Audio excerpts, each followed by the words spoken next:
Hey guys, Ashton Meyer. Are we not some crazy individuals on this earth?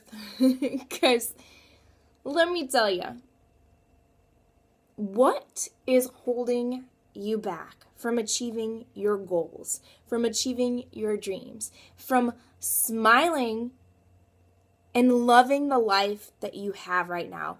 You're breathing, you're living, you're watching this video. What's holding you back? What did you just think about right now? What goal are you picturing in your head that you feel is untouchable, that you feel is unreachable, that you feel that it's not going to happen? We are our own worst enemies. We're our own worst enemies. And I feel blessed that I'm God's daughter. I am promised so much. And I worried so much about things that don't even matter.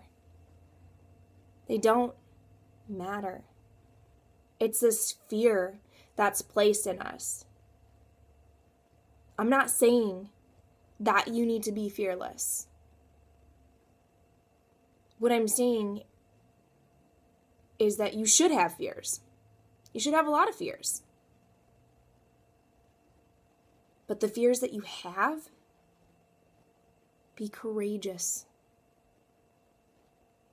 Be courageous. Because those fears that are put in our way,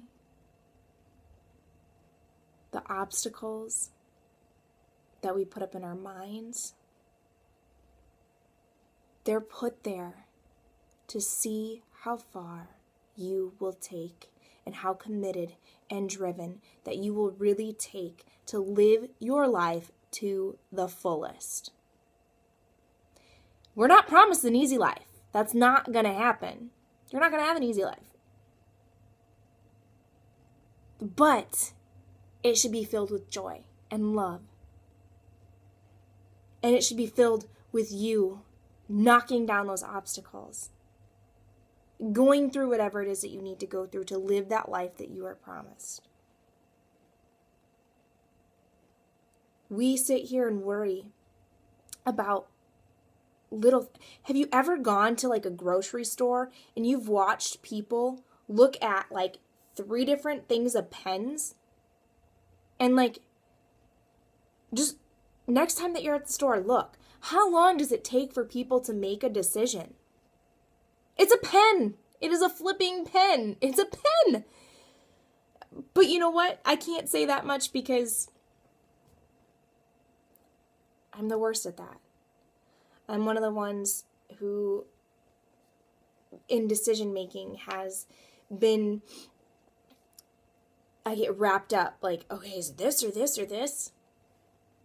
So I know that that's an issue of mine, and that's what I need to work on. And guess what?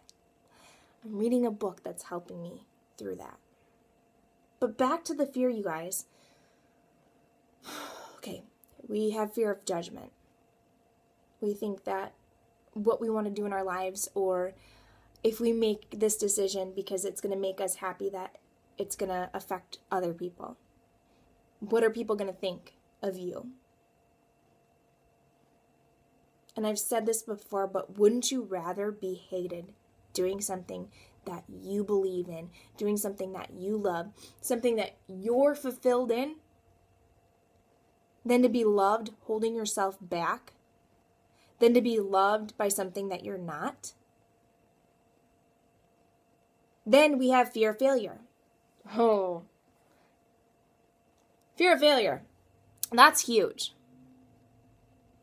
You haven't even started to go for your dreams. You haven't even started to go for your goals. You haven't even started to do anything and you're worried about failing? Think of that. You fail if you don't try. Then, when something comes up that doesn't go the way that you want, you fix it. You've learned. You've still grown. Imagine yourself on a race and you're at the start and you want to hit that finish line so bad. You have that goal to be number one or to just to finish.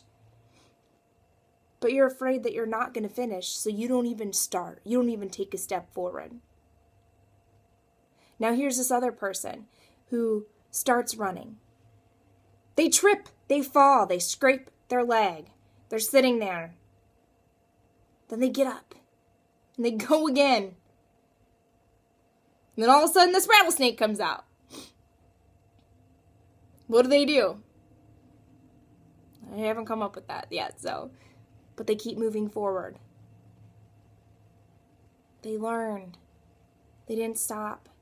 No matter how long it takes them. Your dreams do not have an expiration date on them.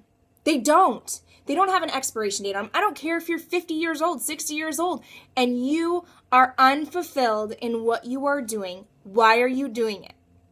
Why? That's not what we are promised in this life. We need to live. And it's okay that we have fear. Bring my fear on. Bring it on. I'm going to be that lion that takes on my fear. Because it's being courageous and going above and beyond and pushing past your limits and going up that mountain that you finally start to see the growth in your life, what it's going to do.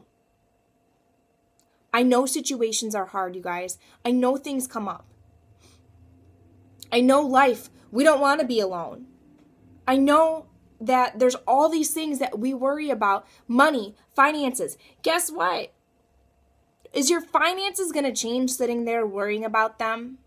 Heck no. They're not going to change. They're still going to be sitting there. So what do?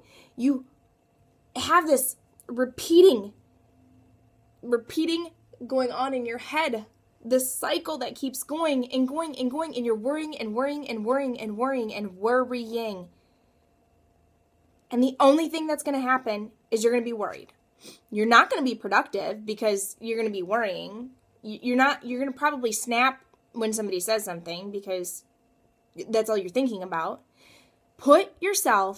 Stop for a second and put yourself full focused on what you are doing. Put yourself full focus on the task that you have in front of you. And the task, okay, how can I get myself out of this? What is the lesson here? What am I trying to be taught? What do I need to be doing? Ask yourself questions to get yourself out of it. Ask questions. Ask questions. I don't know what it is that you're dealing with in your life right now. I don't know what it is that you are worrying, but I am praying that you give yourself a time to sit and relax. Give yourself, I challenge you 15, 30 minutes to go someplace where there's no distractions, nothing, and lay problems out. Just let it out. Me personally, I throw my worries and problems to God. I said, these are yours now. And they're gone. And then it gives me clear focus to work on what I need to work on and why I am here. Remember, you guys, we're loved. If you don't like something, change it. If you're worrying, stop. And if this can help you, send it to someone to help them. Till next time.